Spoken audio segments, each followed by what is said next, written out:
Rounds of napalm.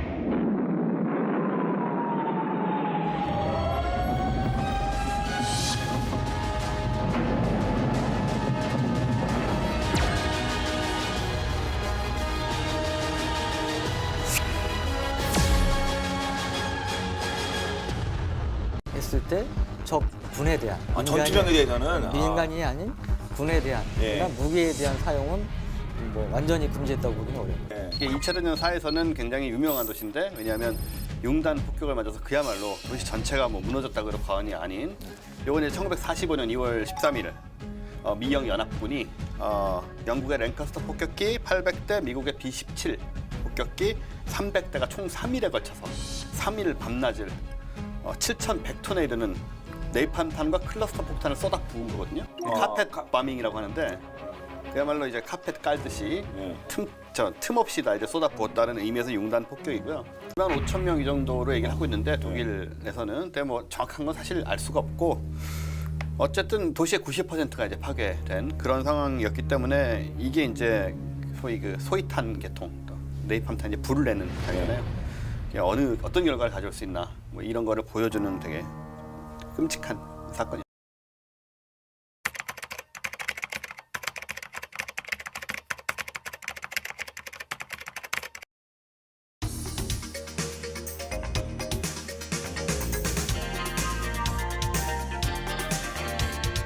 매일 듣고 싶은 방송 국방 FM 국방광장. 유능한 버튼 터널 국방 FM 국방광장, 매주 수요일 여러분을 문학 세계로 초대합니다. 수요문학 전쟁과 사람 이야기, 오늘도 소설가 차인숙 작가님 준비하고 계십니다. 자, 차 작가님 안녕하세요.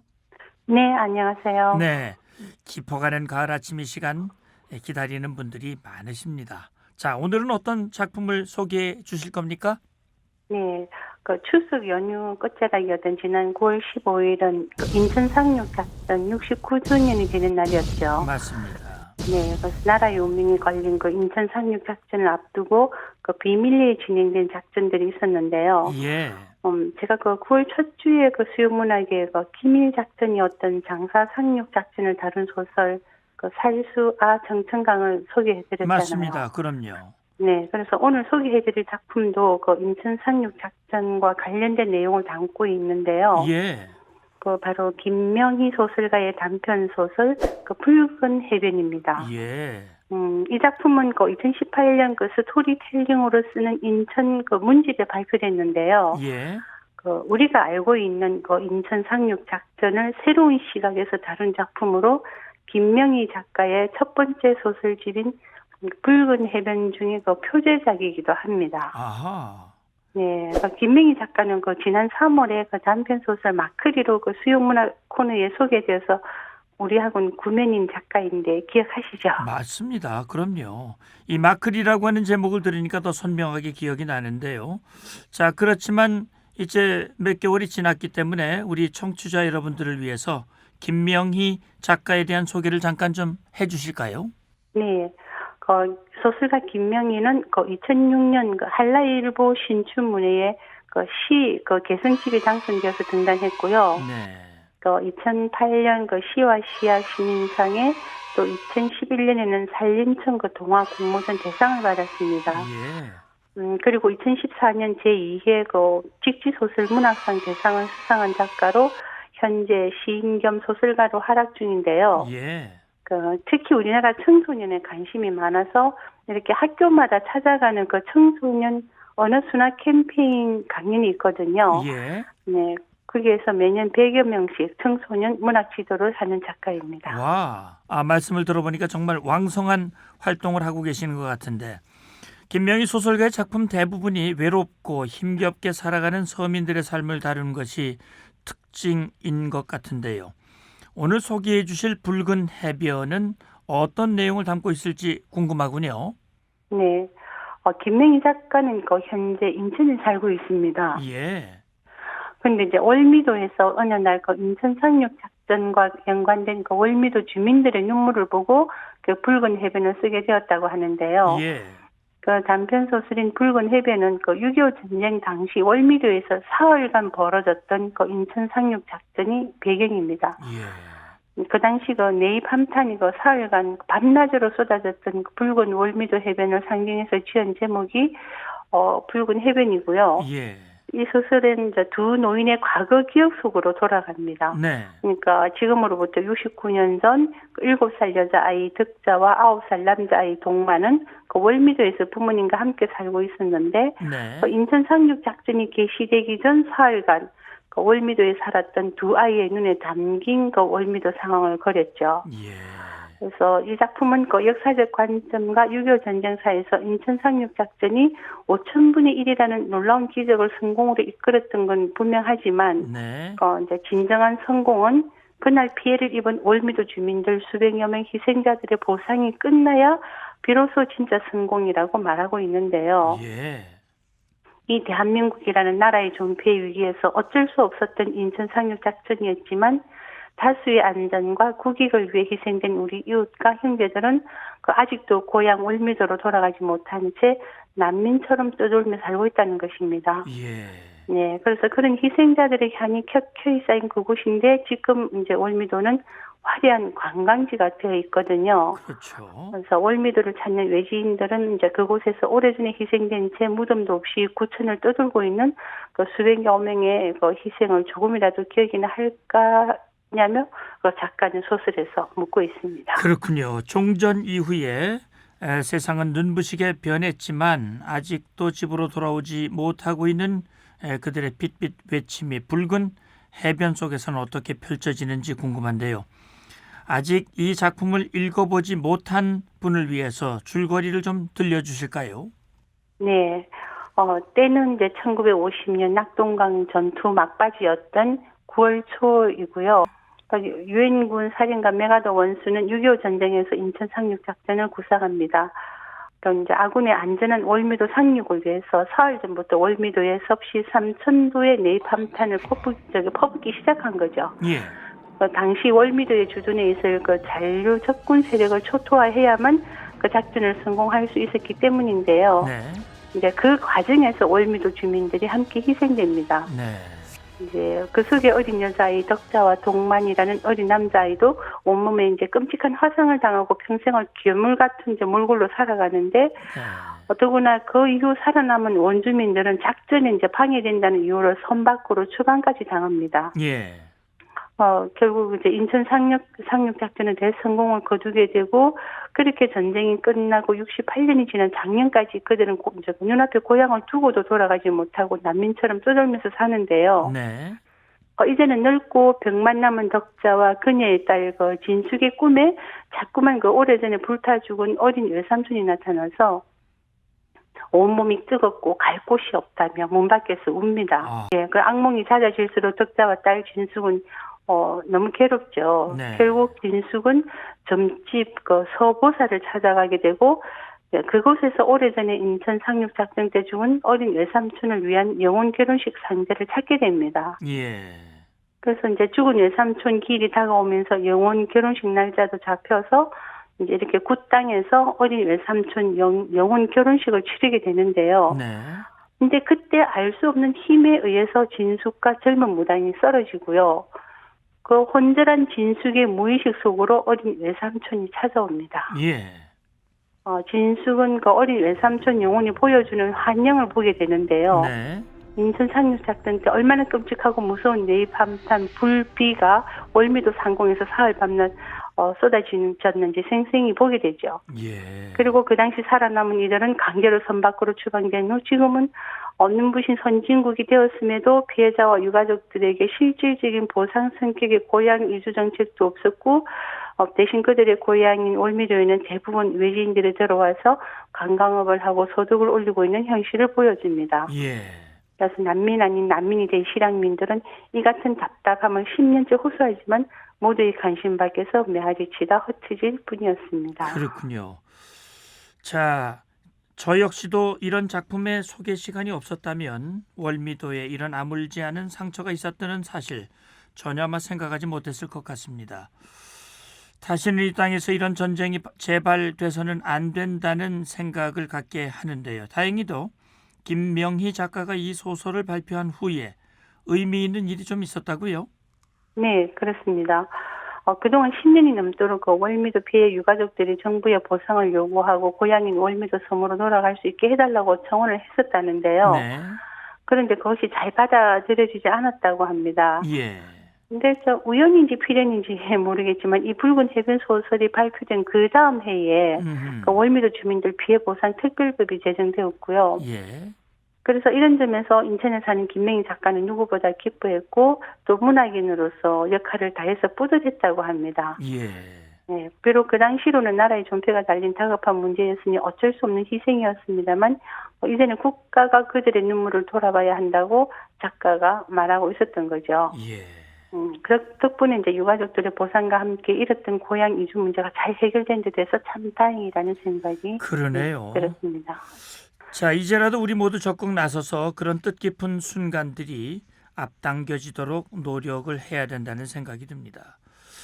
자, 작가님 소설 붉은 해변에서 특히 눈여겨봐야 할 대목은 어떤 게 있을까요?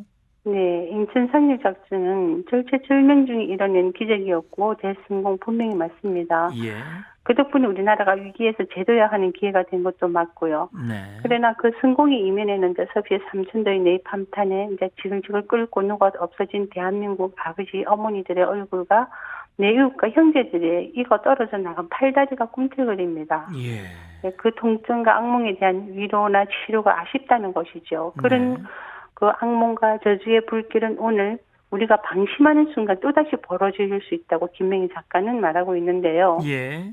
네, 가해자는 없고 피해자만 남은 인천 상륙 작전과 함께 국가 안보가 왜 중요한지 우리는 다시 한번 돌아봐야 한다고 작가는 호소합니다. 예. 우리 대한민국은 아직도 종전이 아닌 휴전 중이지 않습니까? 그럼요. 네, 김명희 작가의 단편 소설 붉은 해변 속 월미도의 악몽들 역시 잠시 멈춰 있는 것일 뿐 우리가 방심하면 언제 다시 나와 내 가족이 비극이 될지 모른다는 것인데요. 예. 타인의 아픔과 한을 외면할 때 그 고통은 순간 내 가족이 비극이 될 수 있다는 사실 잊지 말아야겠습니다. 그럼요. 그래서 여기서 잠시 그 붉은 해변 일부분을 들어보시겠는데요. 예. 정말 전부 다 장면을 너무 리얼해서 다 들려드렸으면 좋겠는데 예. 아주 중요한 부분에서 그 진숙에게 빙의된 그 외삼촌의 넋을 통해서 당시 월미도의 참상이 펼쳐지는 장면과 또 영혼 결혼식을 올린 외삼촌이 안식을 찾아 떠나는 마지막 장면을 발췌해서 들려드리겠습니다. 예.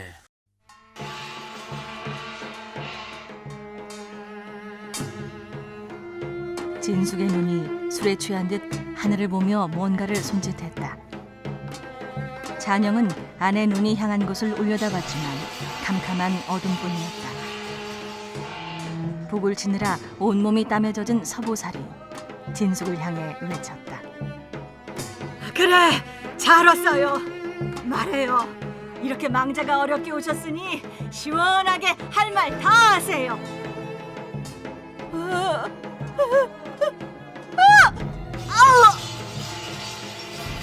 서보살의 말이 끝나자 진숙은 더 세게 몸을 떨며 절규하기 시작했다. 덕자는 더 이상 서 있을 힘이 없었다. 진숙의 행동은 68년 전 그날 창공을 보며 놀라 외쳤던 오빠의 절규와 너무 흡사했다. 덕자는 이 현실이 도무지 믿어지지 않았다. 진숙이 온몸을 부들부들 떨며 외쳤다. 저기 하늘의 벌! 오지 마! 진숙이 두 팔로 얼굴을 감싸고 마당으로 쓰러졌다. 그 눈은 극도의 공포에 질린 것이었다. 그녀의 눈이 점점 붉게 충혈되며 초점을 잃어갔다. 시간은 깊어져 새벽으로 넘어가고 있었다. 누군가 그날의 광경을 생생히 그녀에게 보여주고 싶었던 것일까? 지금 다시 그것들이 그녀 눈앞에 보이기 시작했다. 밤이면 꾸던 그 악몽, 그것이 눈앞에 거대한 스크린처럼 펼쳐졌다. 화약 냄새가 섞인 비린 바닷바람이 코로 느껴지는 순간 진숙은 그 자리에 실신했다.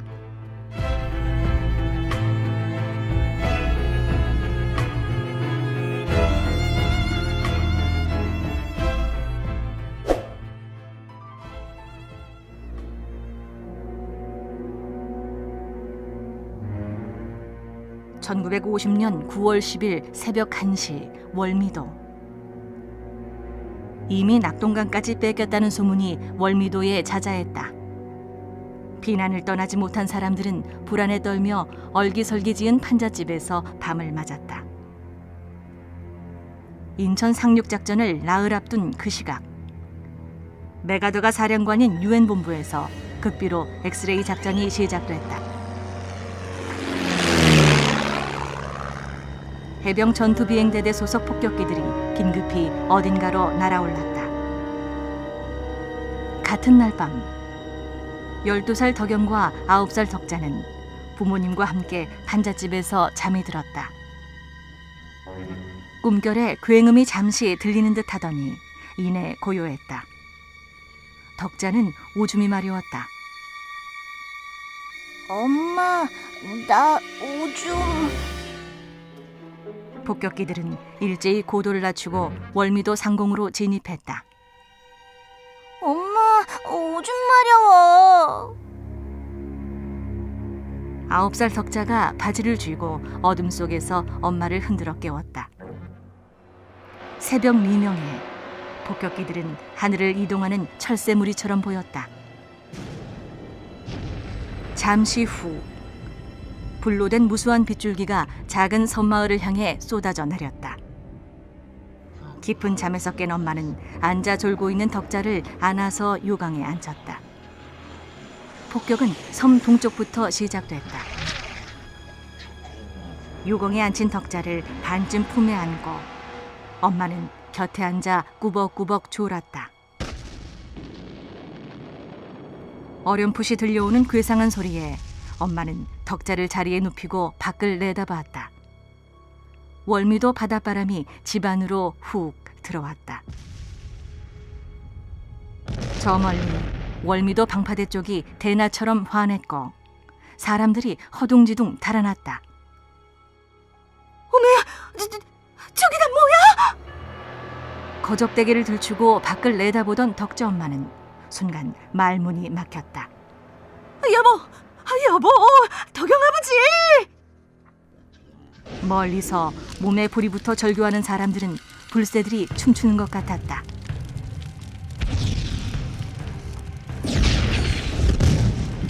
아수라장이었다. 마을은 이미 거대한 불바다였고 비명은 하늘을 찔렀다. 덕영 아버지, 큰일 났어요. 여보, 어서 일어나요.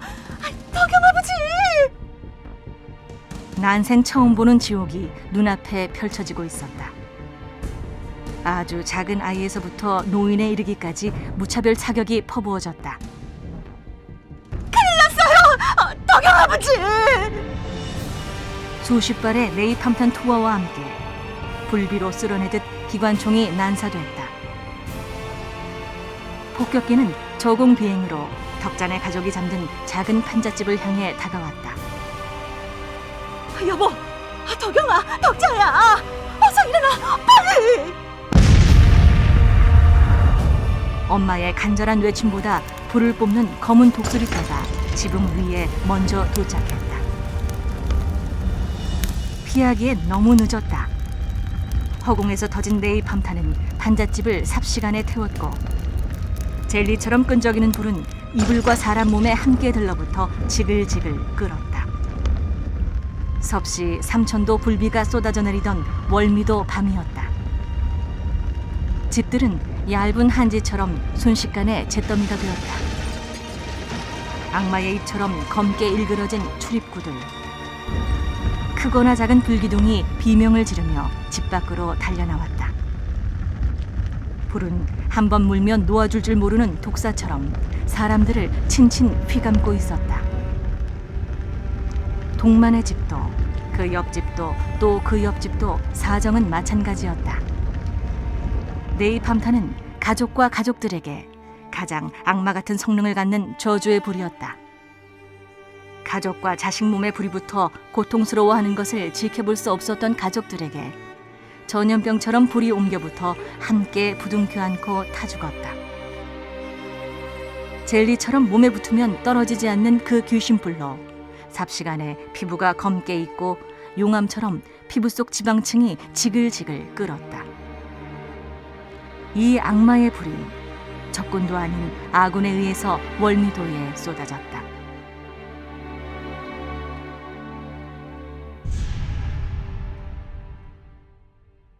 자, 월미도의 참상이 정말 리얼하게 그려지고 있다는 생각이 들었습니다. 네. 좀 책 속에서는 장면마다 정말 다 리얼한데요. 네. 김명희 작가의 소설은 스토리 전개가 탱크처럼 저돌적이거든요. 네. 들으신 대로 월미도 마을에 폭격이 쏟아지는 장면이 마치 눈으로 보듯이 그려지고 있는데 네. 사람도 마을도 해풍도 산채로 녹아내리던 밤이었다고 표현하고 있습니다. 예. 폼페이 최후의 날이 이랬을까 싶을 정도로 섭씨 3,000도의 불씨가 쏟아내리던 월미도의 밤. 읽다 보면 끔찍하고 무척 리얼합니다. 그러네요. 읽고 또 들으면서도 끔찍한데 당시 주민들이 받았던 그 충격은 이루아마 말할 수가 없을 것 같습니다. 자, 6.25 전쟁이 정전 상태로 멈춰진 지 66년여의 세월이 흘렀습니다. 김명희 소설가는 이 관점을 어떻게 보고 있습니까? 네, 김명희 소설가는 단편소설 붉은 해변에서 젊은 세대들의 한국 전쟁 비극에 대한 불감증까지 냉정하게 지적하고 있습니다. 예. 네, 눈부신 발전으로 자칫 전쟁의 뼈아픔과 끝나지 않는 비극을 잊기 쉽다고 그렇게 우리에게 말하고 있는데요. 네. 아직 끝나지 않는 근데 그날의 비극과 비명을 특히 젊은 세대들이 외면하지 말아야 함은 물론이고요. 네. 진정한 위로와 용서 그리고 하회 또한 살아남은 자들의 몫이라고 작품으로 말하고 있는 작가의 지적에 귀 기울이길 바랍니다. 예. 자, 김명희 소설가의 이 바람과 당부처럼 전쟁의 뼈아픈 이런 사실을 교훈 삼아서 이 땅에 다시는 전쟁이 없도록 대비를 해야 할 것이고 또 아직 끝나지 않은 비극이 있다는 사실도 우리가 외면하지 말고 그들의 아픔을 함께 감싸고 어루만지며 가면 좋겠다라는 생각이 듭니다. 차 작가님 오늘 작품 소개 잘 들었습니다. 고맙습니다. 네, 감사합니다. 수요문학 전쟁과 사람 이야기 소설가 차인숙 작가와 함께 인천 상륙작전을 새로운 시각에서 다룬 김명희 작가의 단편 소설 붉은 해변을 함께 감상하셨습니다.